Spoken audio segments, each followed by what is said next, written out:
You found yourself on another edition of Let 'Em Know Kings United, and on today's episode, on the day after the Super Bowl, the Cavs are special, the Bulls are immature, and the Kings are frauds. Enough said. This is Let 'Em Know Kings United.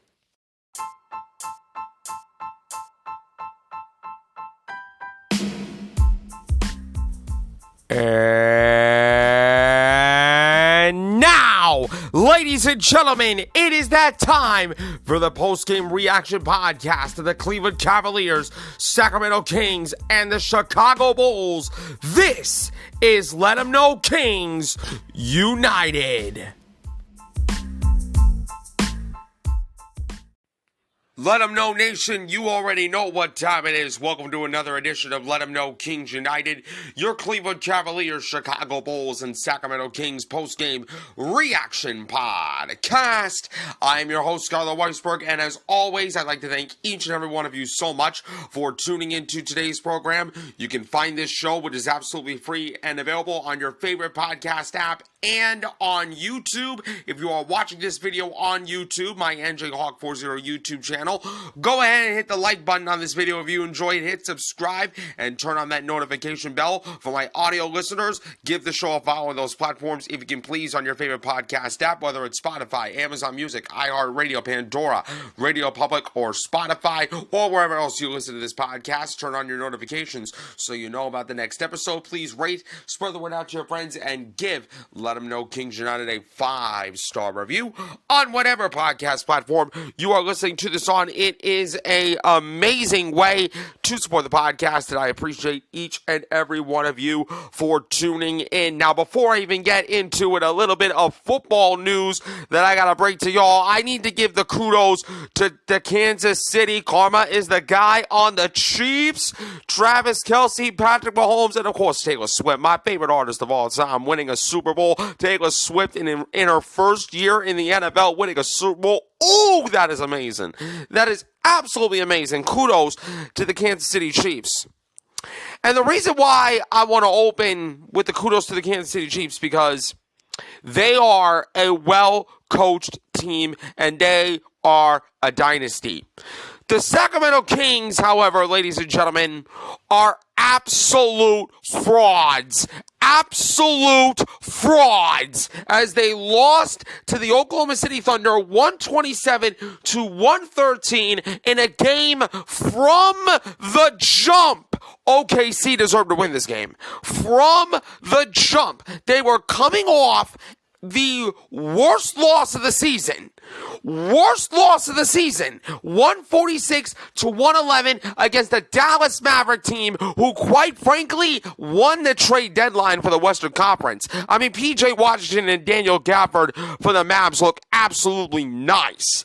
Okay? The Mavs, right now, they're a sleeper in the Western Conference right now. They're a sleeper in the West. I know there's OKC. I know there's Minnesota. You can argue probably Phoenix in there. But Dallas, because of the trade moves to Daniel Gafford and PJ Washington, they're up there. They're up there. They're 8th seeded right now, but I can see them going into the 6th seed the way that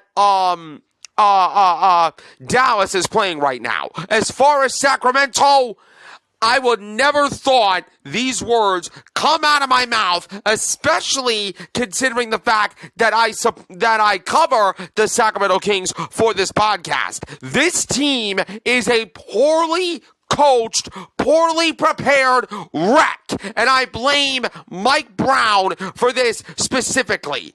How could you allow Jalen J-Dub Williams to go off? Now, SGA and Chet Holmgren, I knew going in they were going to get theirs. I mean, SGA dropped, 38 points, but that's what he does any given night. I already knew that SGA was going to get his. I already knew Chet Holmgren was going to get his. But you allow other guys like Isaiah Joe to cook you from 3 at one point, and then you allow Jalen Williams, or J-Dub Williams, because there's two Jalen Williams on the Thunder team, in which, no disrespect to Jake, my brother, but that makes absolutely no gosh darn sense whatsoever. No gosh darn sense. You allow him to drop 32?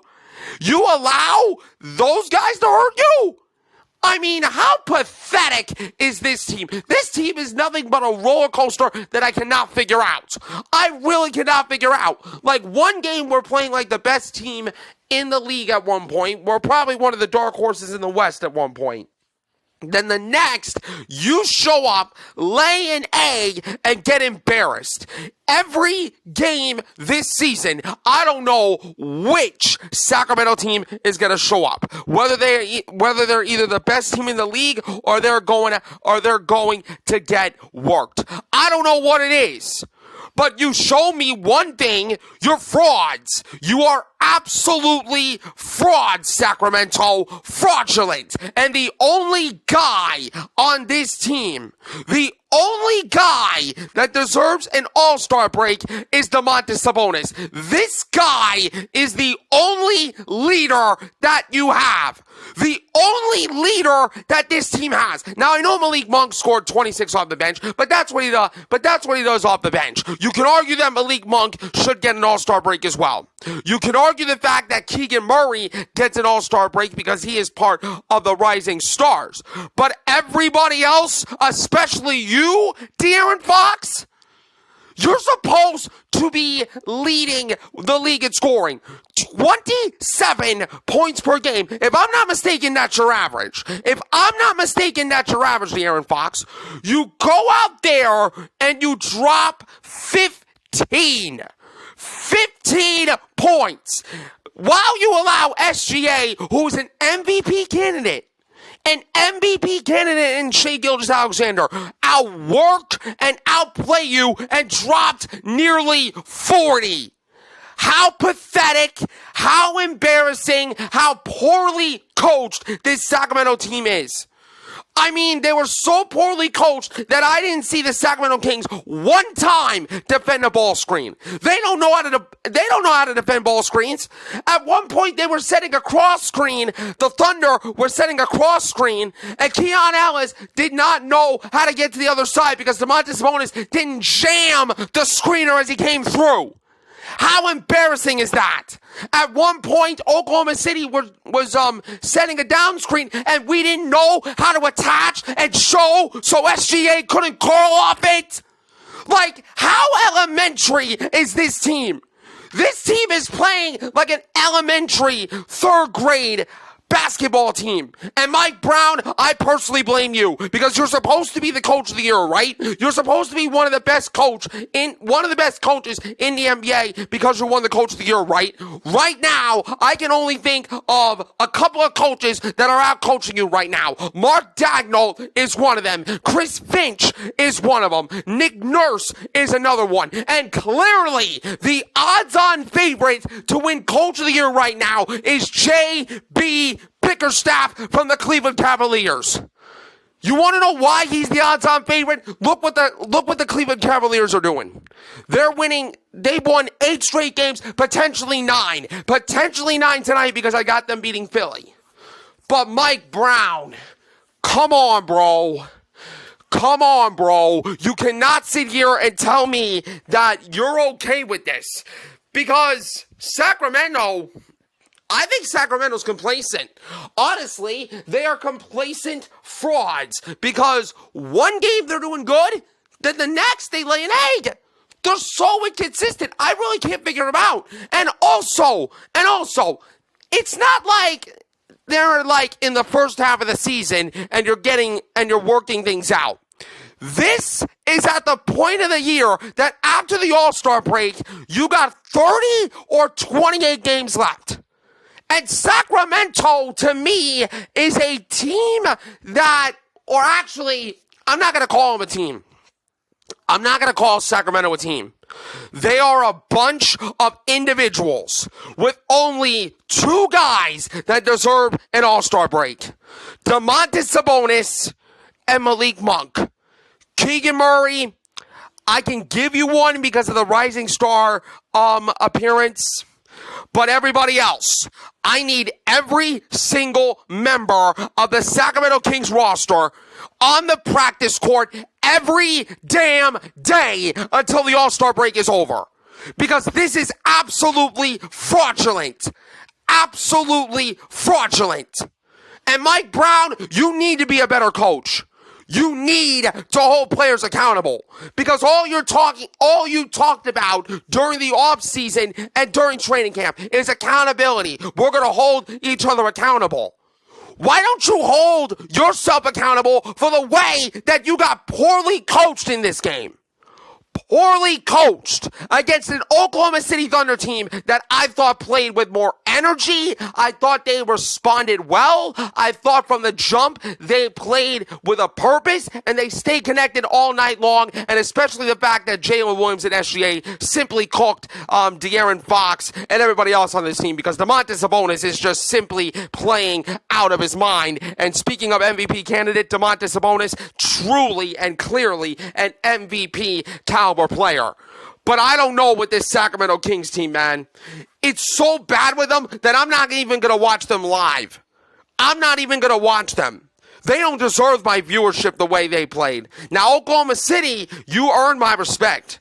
You earn my respect, honestly, because SGA dropped 38 points and Jalen Williams dropped 32. SGA made 15 of 26 and 7 assists. Williams made 13 of 20 and had 9 assists and 8 rebounds for the Thunder. Mike Brown gave SGA a whole lot of credit. He said SGA played like an MVP candidate. We threw the kitchen sink on him and he still scored 38. And then Jalen Williams was really, really big, and I say he's big because he had 32, because he was extremely efficient throughout the course of the night. As far as Mark Daigneault, he said, I thought we were just more edgy today than we were yesterday because the Thunder were playing in the second night of a back-to-back. And I thought the guys...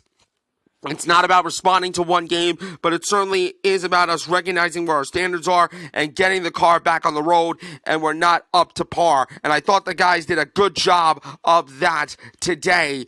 Daigneault said about Luguentz Dort, I thought Lou did a good job on De'Aaron Fox on the first half especially. We got him really under control there. He has gotten loose against us. He shot the ball incredibly well this season. He's given us trouble, obviously, in the past, but I thought we did a good job on him today. Lou, and then everybody else in the help. Simply put, De'Aaron Fox, you're the biggest reason why, besides Mike Brown, that this team is failing. This team is failing because there's only two clear-cut leaders in this team. Domantas Sabonis and Malik Monk. Everybody else is a bunch of followers. And SGA said, we came out really good today. I think it set the tone for the rest of the night. We were playing to our identity from the jump. And credit to the Oklahoma City Thunder. Credit to them. Because, like I said, they were coming off probably the most embarrassing loss of the season against the Dallas Mavericks team who won the trade deadline. They nearly gave up a 50-bag in the first quarter against Dallas. And for them to respond like that, all credit to Oklahoma City. All credit to them. Like I said, at least one team showed up and played hard. I thought Oklahoma City played connected. They played for and with each other. I thought they played with a purpose, and Sacramento failed. 54% for the field for OKC. The rebounds were 36 to 40, 81% for the foul line for Oklahoma City, 69% for the Sacramento Kings. That's another reason why I'm not going to watch this team live going forward because of the pathetic free throw shooting that this team has. The Thunder won points of the paint 54 to 44, fast break points 14-12 in favor of OKC, 18 turnovers for the Sacramento Kings. I think the Kings just don't get it, man. They don't get it. I'm only going to acknowledge two players from them. Domantas Sabonis, 14, 14 assists, 11 rebounds, 21 points, 17th triple-double this season for Domas. 36 consecutive double-doubles. This man is MVP caliber. Malik Monk, 26 points off the bench, 6 of 10 from three-point range, 10 of 20 for the field, 4 rebounds, 5 assists. You can't really blame those two players, but everybody else on the Sacramento Kings needs a reality check. SGA, outstanding, 38 points with 7 assists and a steal. Jalen Williams dropped 32 big points. He was 13 of 20 from the field. I thought Lou Dort did an amazing job on the defensive end. 17 points, 9 rebounds, 3 big-time steals, and a block. Look, Oklahoma City, you guys earn my respect, and you guys earn my viewership. Good win for them. As far as Sacramento, this team's not going to go anywhere. They are absolute frauds, and I think Sacramento is not only going to be in a play-in spot, but I think the way they're playing right now, this team is going to miss the playoffs. This Sacramento Kings team is going to miss the playoffs or at least get into the play-in because I really can't figure them out. Coming up next, speaking of can't really figure them out, I can't really figure out why the Chicago Bulls are so immature. I will explain why when we come back on Let 'Em Know Kings United.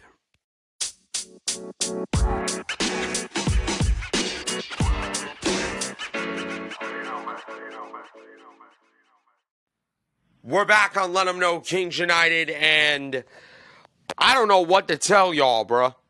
I really don't even know how to describe this in a way that many of you that are Bulls fans and are listening to this show or watching this show on YouTube that you can probably understand. The Chicago Bulls lost a very winnable game.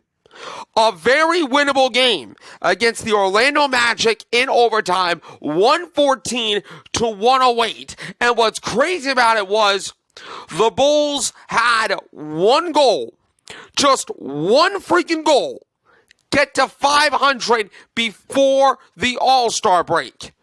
But thanks to this loss against the Magic, you couldn't do it. You couldn't do that. You failed at the trade deadline. You failed at making people in the front office that give a rat's you-know-what about winning.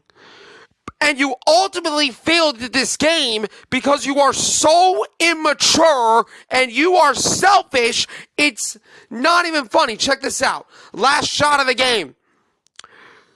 DeMar DeRozan. You have the basketball. You don't pass it out to Kobe White.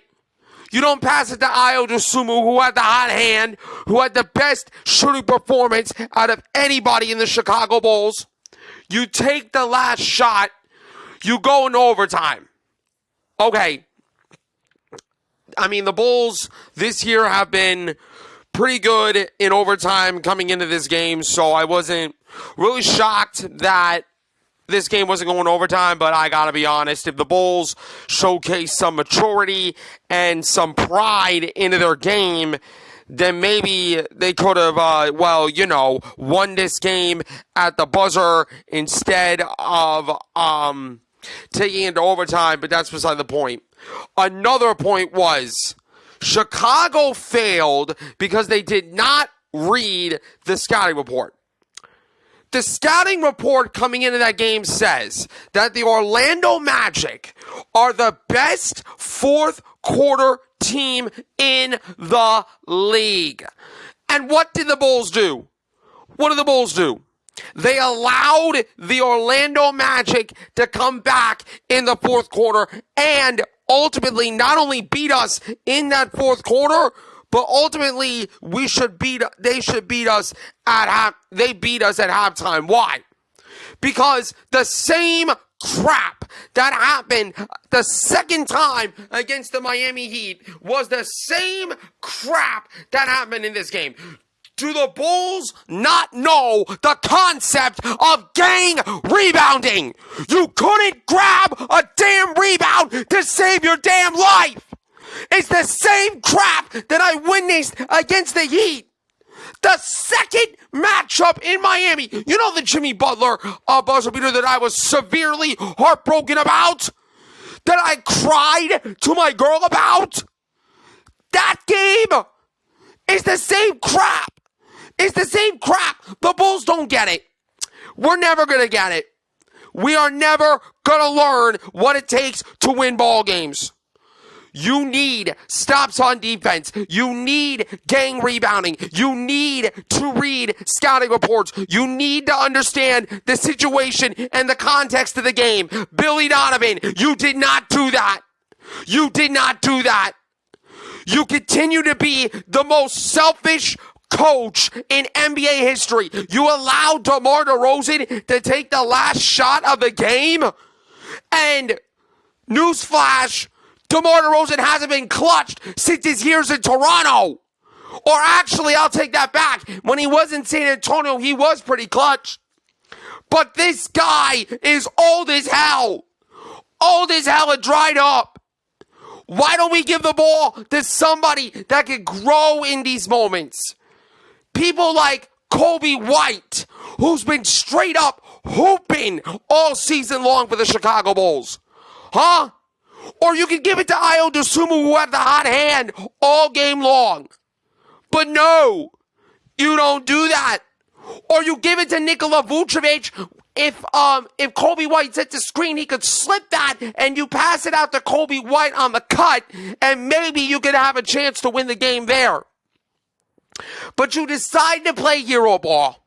You decide to play hero ball and go for the three. You know what that tells me? You as an organization are trash.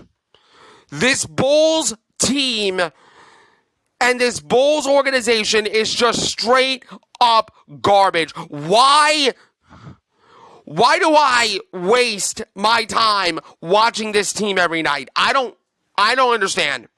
I really do not understand. Meanwhile, you have guys like Franz Wagner, who scored 36 points.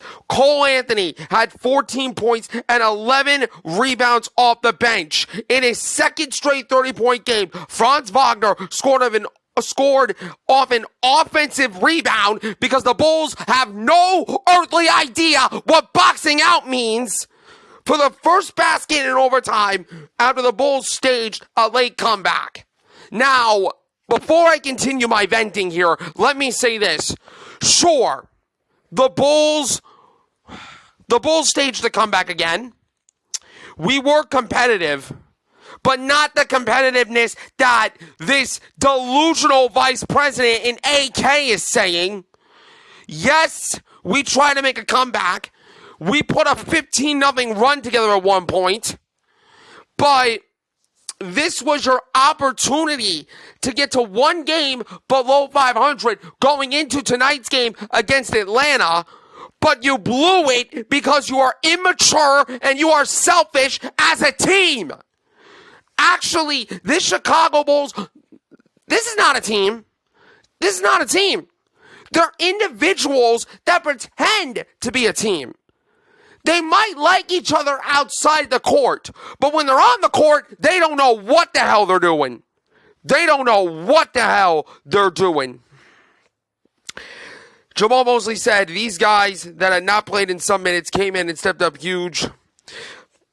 Paolo Banchero had 19 points and 8 assists and 7 rebounds for the Magic, which beat the Bulls for the third time this season. The Magic got major contributions from Cole Anthony, Jonathan Isaac, and Goga Batadze, who hasn't started until the fourth quarter. But the biggest problem for the Chicago Bulls was the foul trouble of Andre Drummond. Drummond had 4 fouls in the first half.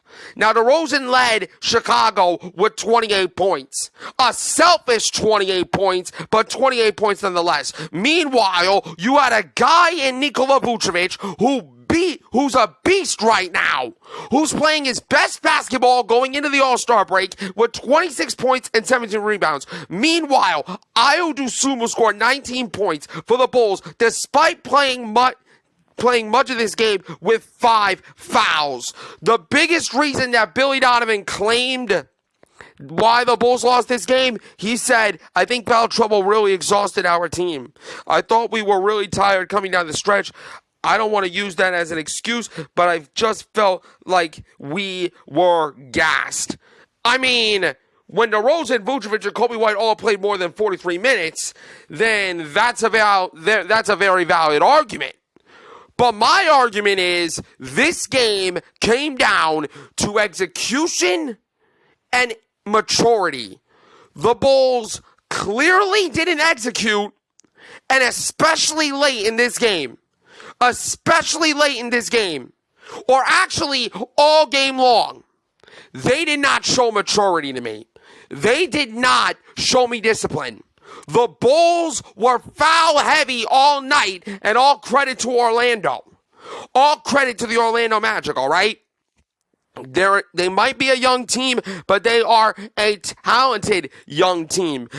And those teams could make some noise at the end of the day. I mean, Orlando at one point was 16-7 and were the talk of the Eastern Conference. Then they slipped a little bit. That's what happens to a young team. Don't sleep on Orlando. I still think Orlando's going to make the playoffs, though. DeMar DeRozan said, pretty sure everybody is tired. It's that point of the season where everybody is waiting for a break. We have to leave it all out there. And the biggest play of the game was the Bulls hitting their first 5 shots in the second half to complete a 15-0 run and move ahead 59-52. They stretched the lead to 11 late in the third quarter on a dunk by Dalen Terry that, oh my God, Jalen Suggs, if you are listening to this, I am sorry. Your career is over. You might as well go back to Gonzaga. Dalen Terry just put you on the nastiest post I've ever seen in my life. But it goes for naught because the Magic had more poise than the Bulls, and the Bulls are immature and selfish, and they're never going to learn. Until they're mature, and until they prove to me that they're mature, they're never going to get to 500. They're never going to get to 500 playing this way. They're not. Magic shot 46% for the field. Chicago shot 43%. The rebounds, 48-43 in favor of the Magic, including 13 of them on the offensive glass. The assist numbers, 35 to 25, 23-21, I'm sorry, in favor of the Magic. The fast break points were 10-3 in favor of the Bulls. The points that made were 48 apiece. But you know what's disappointing? The Magic forced 17 turnovers. 17 turnovers the Orlando Magic had. And they allowed 31. We only gave up 9. I don't know what to tell you. I mean, DeMar DeRozan had a good game. 28 points, 11 to 24. Vooch had a double-double with 26 and 17 with 4 assisted, 3 big-time steals. Ayo Dosunmu had a good game, 19 points, 5 of 8 from three-point range. But overall, that's been pretty much it. I mean, foul trouble was the biggest story of the day. DeRozan had 3 fouls. Vooch had 3 fouls. Kobe White was the only disciplined guy with 2.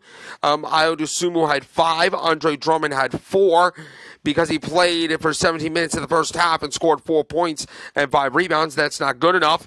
Meanwhile, in Orlando, Franz Wagner is a straight-up beast. 36 points, 12 of 22 for the field. Paolo Banchero, he's proven why he's an all-star with 19 points, 8 assists, a steal, and a block. He also was 5 of 13 for the field. Jalen Suggs had 13 points with 5 and 9 for the field. Mo Wagner on the bench with a cool 7. Cole Anthony is a huge spark plug off the bench with 14 points and 11 assists. It was always close. It's always close between the Magic and the Bulls, and I think the Magic are starting to become a matchup nightmare for Chicago. And as far as the Bulls, you got to work on being more mature. I mean, it's just simple. Until you learn maturity, you're not going to get to 500.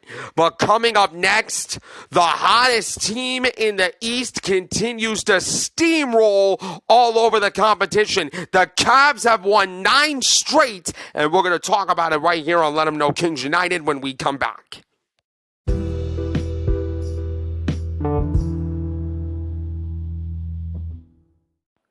We're back on Let 'em Know Kings United, and we talked about how fraudulent the Sacramento Kings are and how immature the Chicago Bulls are. But there's one word that I will use to describe the Cleveland Cavaliers right now at this very moment. That word is special, because every single game at this point, the Cleveland Cavaliers do all the right things and they are winning at the same time. They are just clicking at all cylinders right now. They are winning basketball games on both ends of the floor. You want offense, they got your offense. You want defense, they've been one of the best defensive teams in the NBA in recent weeks. They do the little things. I've never seen a selfless basketball team like the Cleveland Cavaliers right now. The rest of the NBA should learn.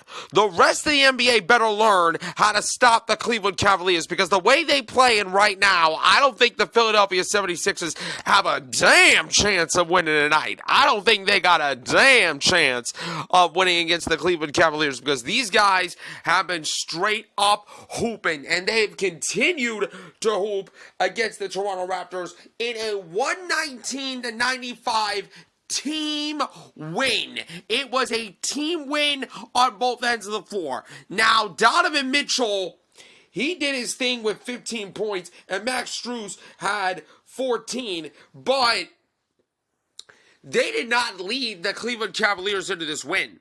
They did not. The big men led the Cleveland Cavaliers into this win. The Twin Towers of Cleveland, Jared Allen and Evan Mobley, were in their big boy bag, while the Toronto Raptors looked like little children in the paint, because Jared Allen and Evan Mobley went absolutely crazy in this game. Jared Allen dropped another double-double, 18 points and 15 rebounds, while Evan Mobley added a double-double, 17 points and 11 rebounds. The Cleveland Cavaliers are doing all the right things.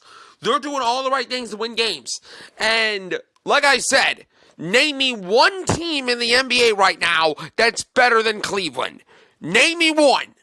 My one argument right now, maybe the Cleveland Cavaliers. I know a lot of y'all is saying Boston, but Boston's like the number one team in the league. I'm talking about as of right now. I'm talking about since December, the hottest team in the NBA right now belongs to the Cleveland Cavaliers. As the Cleveland Cavaliers improved their record to 17-8 on the road. That is the best record in the NBA outside of Rocket Mortgage Fieldhouse. There's no other team that's winning on the road like Cleveland right now. Not a damn one. Not a damn one. If anybody thinks Boston wins on the road, you lying. You lying to yourself. You lying right now, because the Cleveland Cavaliers are just straight up special. They've won for the 22nd time in their last 26 games. Max Strus said, we want to win every game. We want to win every game, but as much as we can. That's what I love about this team. There's a lot of fight and there's a lot of hunger. Guys want to be great and it's fun.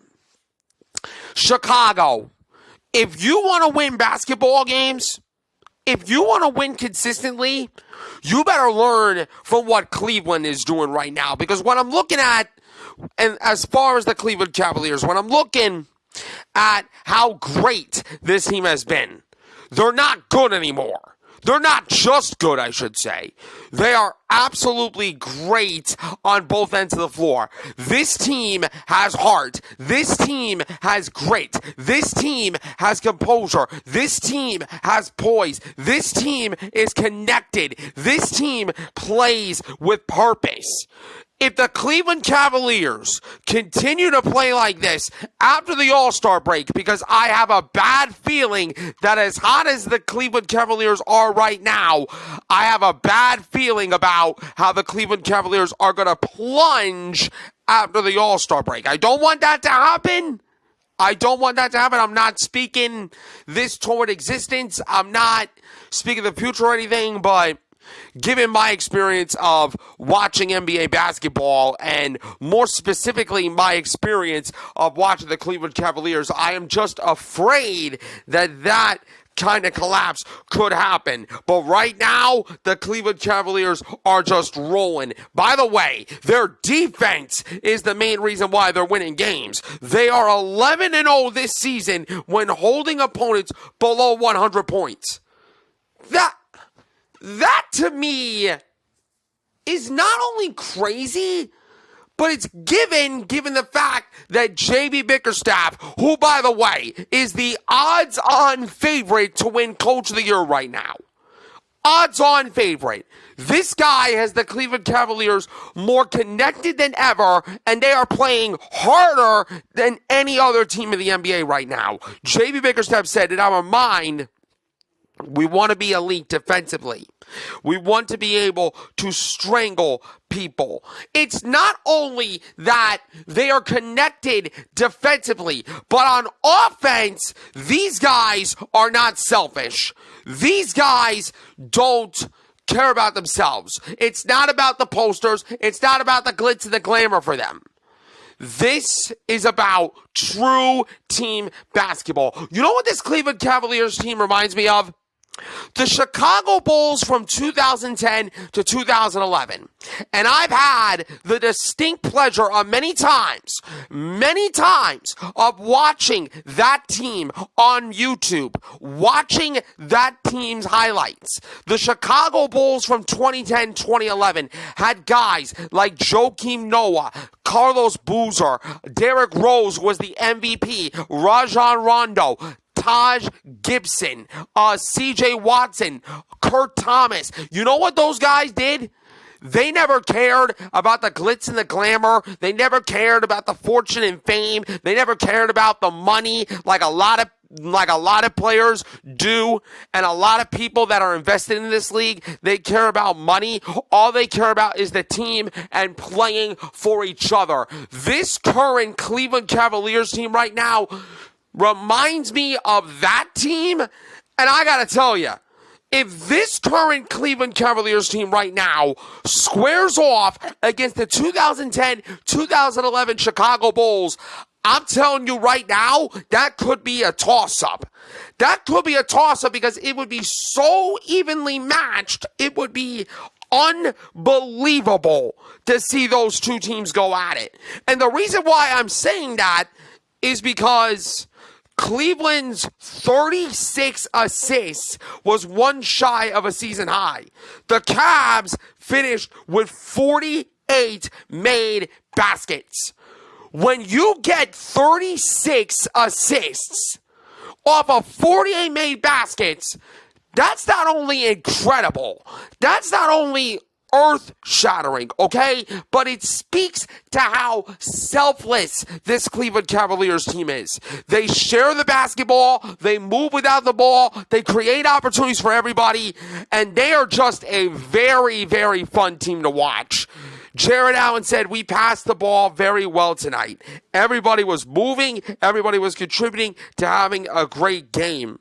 The Raptors had won 4 straight and 10 of the past 11 against Cleveland coming in, including a 124-121 victory back on New Year's night. The Cavs returned to Canada, having won 16-17 since that New Year's Day defeat, sandwiching 8-game winning streaks around a January 24th loss at Milwaukee. Now that second run has reached 9 games, the longest active winning streak in the NBA right now. Darko Rajakovic, the head coach of Toronto, said they're playing really high-level basketball.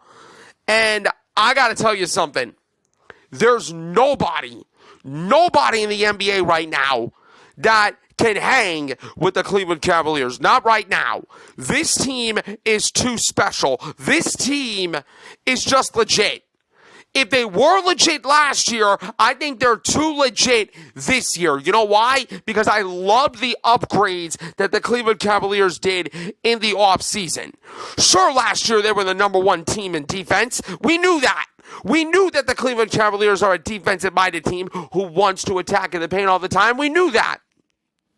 But what exposed them in the playoff run against the New York Knicks was they didn't have enough shooting and they weren't physical, crashing the rebounds. This offseason, Kobe Altman, who in my opinion needs to get the Executive of the Year, this guy did an unbelievable job in the offseason grabbing some cold-blooded shooters, especially George Niang and Max Strus. Those two guys have sparked the second coming of the Cleveland Cavaliers. And let me tell you right now, the way that we're playing, I can guarantee you that Donovan Mitchell could re-sign with Cleveland next season. The way we're playing right now, I think Donovan and Cleveland are just way too fun to watch. As far as Toronto, Scotty fake-ass all-star Barnes, yeah, I said it, scored 20 of his 24 points in the first half. And Rajakovic said he's really taking the next step of being the leader of a team. But I'm sorry. I don't want to be the guy that wants to be some, annoying nerd when it comes to talking basketball and anything, but name me one time that Scotty Barnes has proven worthy to be an all-star. He hasn't been worthy of being a damn all-star all year. I know Jaron Allen has. If Evan Mobley didn't get hurt, he would have been in there. And you could argue if Darius Garland did not get hurt during this season back in December, he would have been in there. But, again, enjoy the ride if you're a Cleveland Cavaliers fan. And if you haven't jumped on the Cleveland Cavalier bandwagon, come along for the ride. There's plenty of space, baby. Plenty of space. The Cavs continue to shoot the ball well. 52% for the field. 34% for three-point range. The Raptors, 40% for the field. 30% from three. The rebounds, 47-40 in favor of Cleveland. The assist numbers, 36-22 in favor of Cleveland. The Cavaliers did an amazing job of this game, moving without the basketball, creating other basket opportunities. The steals were 7-5 in favor of Toronto, but the blocks were 4-3 in favor of Cleveland. The points in the paint, at this point, you gotta expect the Cleveland Cavaliers to win points in the paint, especially with Evan Mobley and Jared Allen. Am I right? 60-46 points in the paint advantage. The fast break points, a slight 2-point edge for the Cleveland Cavaliers, 17-15. But it was about the Twin Towers for the land as Evan Mobley and Jared Allen straight up dominated. 17 points for Big Mo with 11 rebounds and 3 assists, while Evan Mobley had 18 points, 15 rebounds, and 2 assists. So as far as stat-wise, I think Evan Mobley had the better game because of the plus 17 plus minus. But other than that, those two big men did absolutely great. Darius Garland, boy, I'm happy that he's back. 11 points, 8 assists with 3 rebounds. Donovan Mitchell is all-star material, 15 points, 5-11 for the field, but with 6 assists, 2 steals and a block. Max Strus, 14 points, 6-11 for the field with 7 assists. Off the bench, Ice was dripping tonight, 12 points, 2 rebounds, 4 assists. Karis LeVert was great off the bench as usual with 13 points. Dean Wade, no points, but he had 4 rebounds and a steal, and he had a plus 26 plus minus. That's crazy. That is crazy. George Niang, the G-Wagon, he's been special for Cleveland this year. 13 points, 3 of 5 at three-point range. And Sam the Man was 2 for 3, but his 6 points came from the three-point line. Scotty Barnes for Toronto, fake-ass all-star, had 24 points, 10 rebounds, 10 assists, a trip dub for him. RJ Barrett, 14 points. Emmanuel Quickly with 10. Kelly Olynyk in his first game in Toronto, the Canada native, had 11. Grady dick. I'm not going to say that, but I just did. But anyway, he had 14 points off the bench for Toronto, 3 of 6 from three-point range, and he was 50% for the field in 22 minutes. This Cleveland Cavaliers team is just straight up special, and if you are a Cleveland Cavalier fan, enjoy the ride that these guys are on, because many of these moments don't come by this city of Cleveland, Ohio that often. So enjoy the ride if you're a Cleveland Cavaliers fan. Great team win over Toronto. Stand on business and take care of Philly tonight, will ya? That's going to do it for today's edition of Let 'Em Know Kings United. You can find this show on Amazon Music, Google Podcast, iHeartRadio, and your favorite podcast app, and on YouTube. If you are watching this video on YouTube, hit the like button on the video. Hit subscribe to the NJHawk40 YouTube channel. Hit that notification bell. Give the show a follow on those platforms. Turn on your notifications so you know about the next episode. Please rate and spread the word out to your friends, and give Let 'Em Know Kings United a 5-star review. I am your host, Skylar Weisberg. I appreciate you all so much for tuning in, and I will see you next time for another edition of Let 'Em Know Kings United.